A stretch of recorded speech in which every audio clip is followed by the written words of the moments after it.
my heart, Holy Spirit, message of love to encourage me, lifting my heart from despair, how you love me and care for me, Lord, just speak to my heart,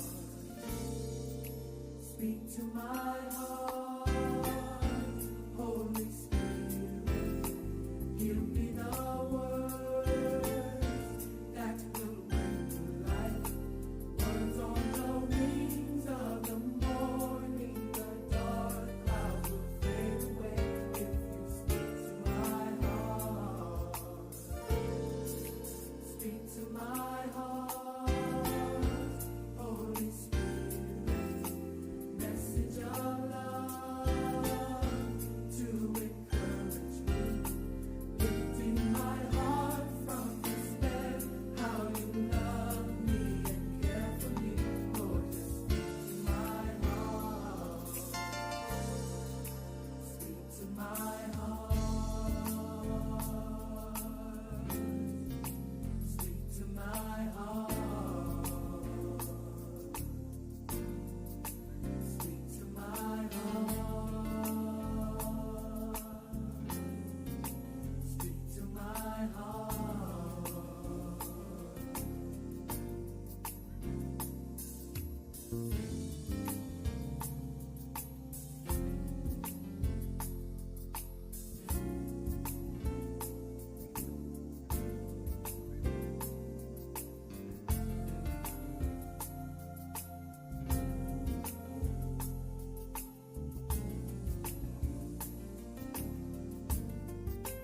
Speak to my heart, Lord.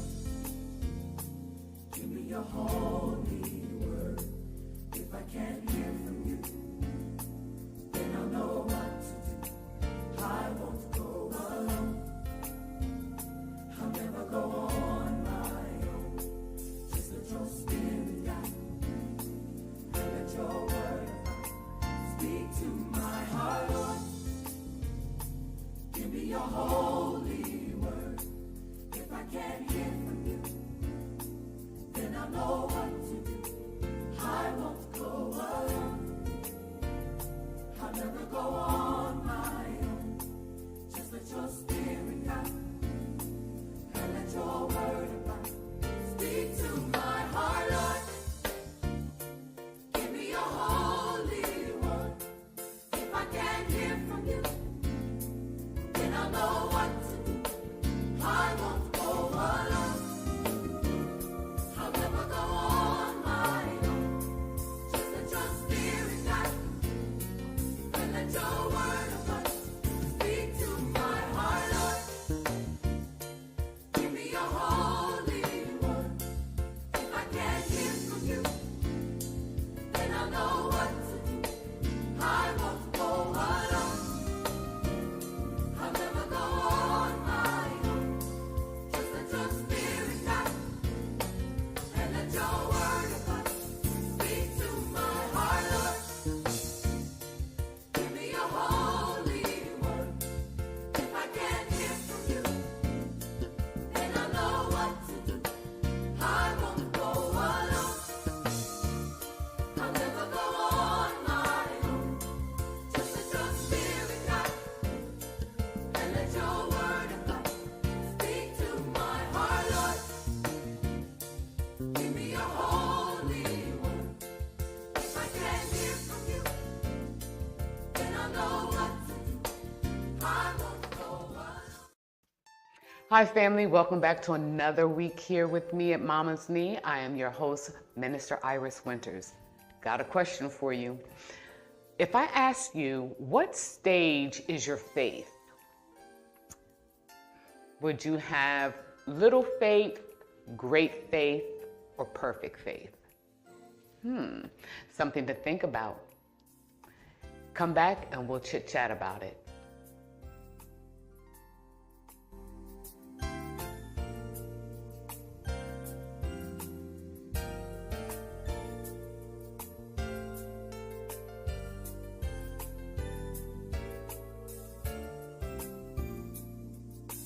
Hi, family. Welcome back. I want to thank you very much for tuning in here with me on Mama's Knee. I appreciate you so much. I love you guys.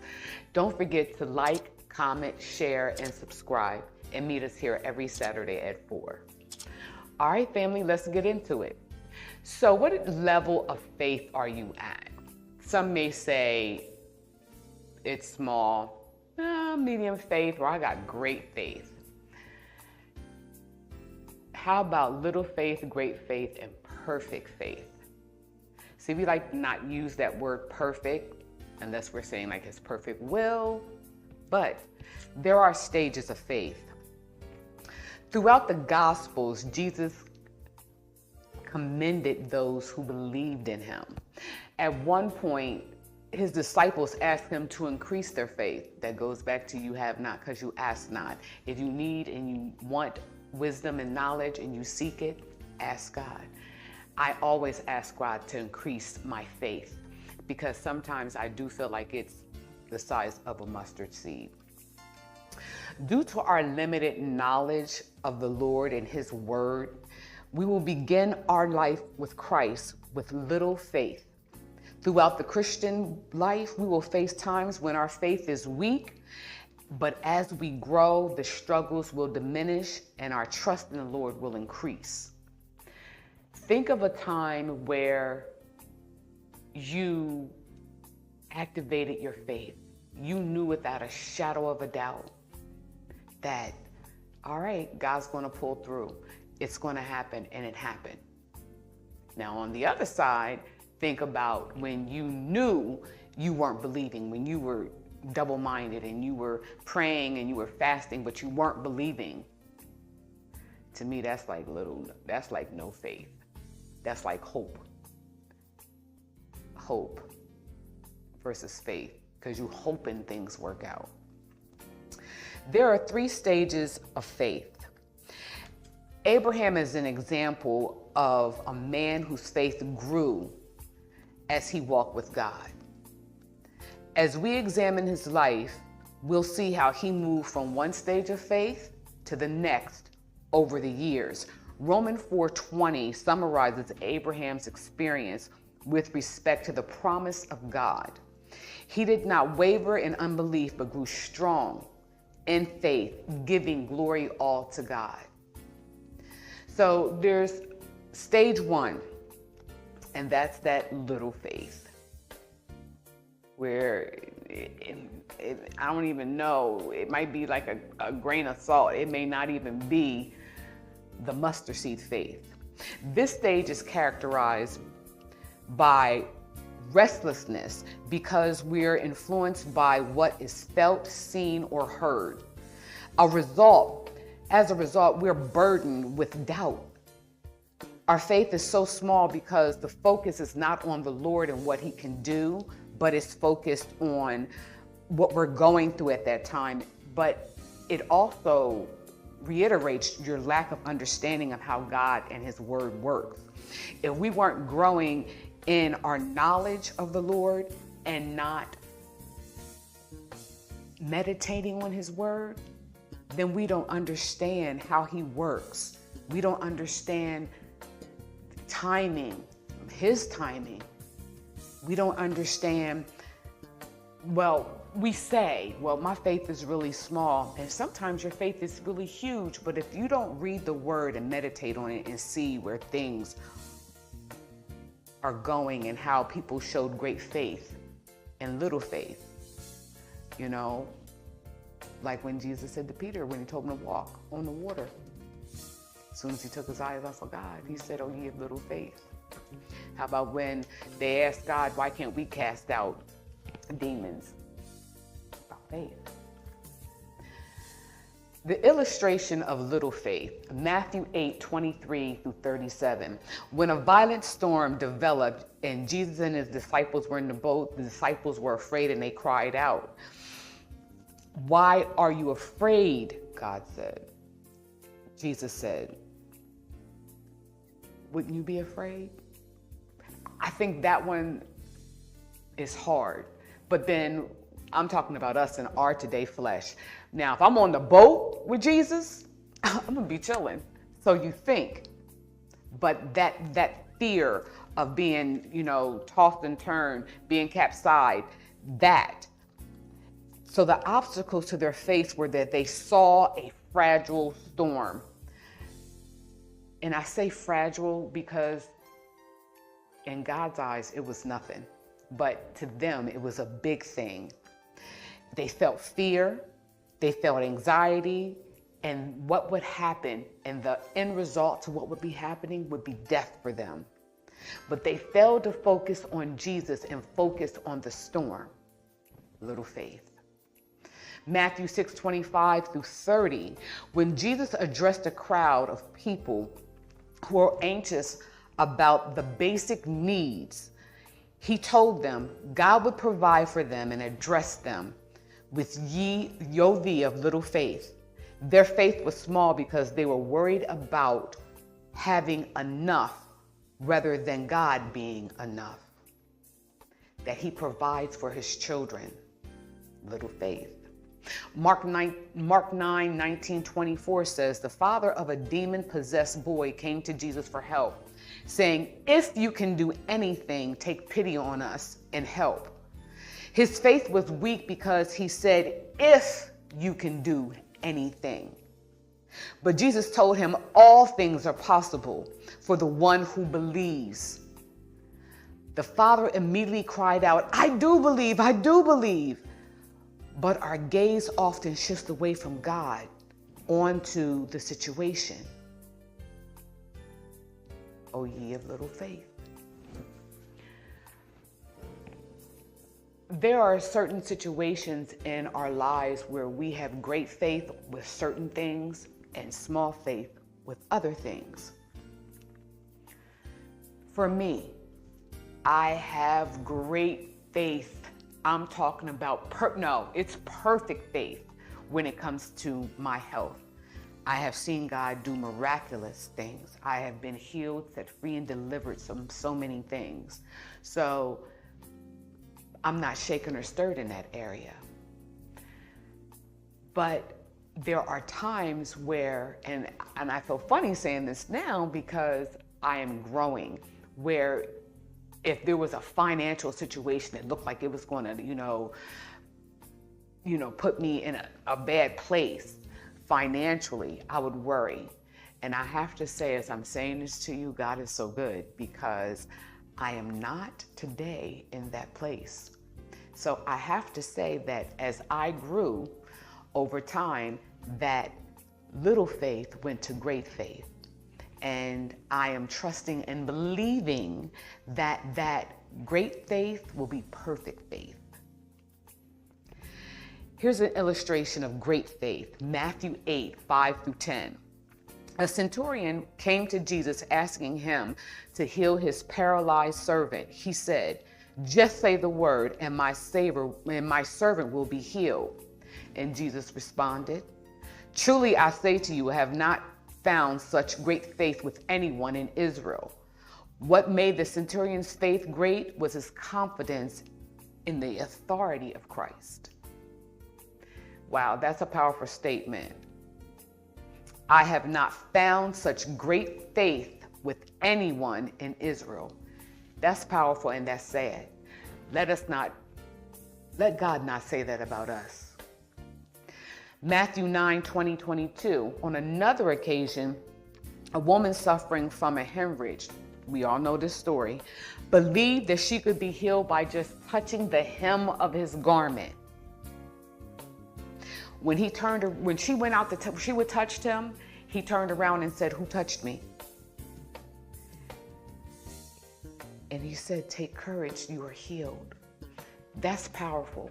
Like if you saw Jesus coming through the crowd, you know how people like to touch people, and you knew if I could just touch his hem of his garment, it don't even gotta be his arm, it just could be his hem. It could look anything. To me, that's almost like perfect faith, but I'm like, wow. If we just had that faith, that measure of faith. Then there's the perfect faith.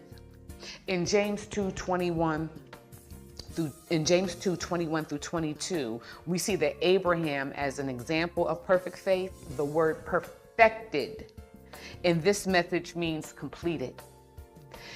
It is faith that has been tested and found strong. And how many times has your faith been tested? I know you've won many victories.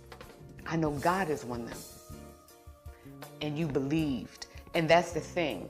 Believing, believing, believing. When the Lord called Abraham to sacrifice his son, Isaac, by faith, he took him up. He was like, y'all stay here. He laid him down.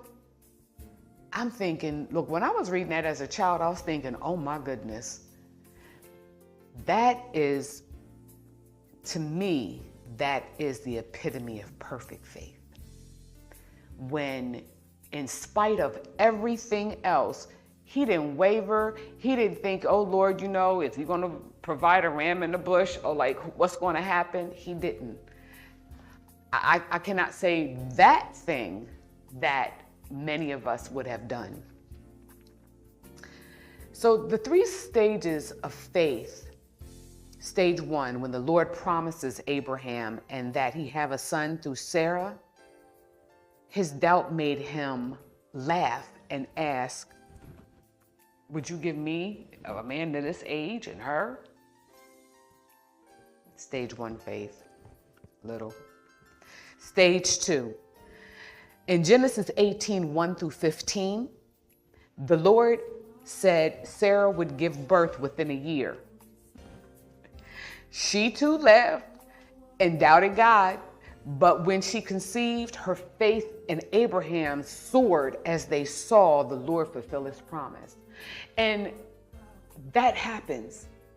Let's not say, oh, you know, I got to wait, you know, my faith increases whether he does it or not. No, there's things that God will do for you, and it does. It gives you faith to believe the impossible. It does. Stage 3.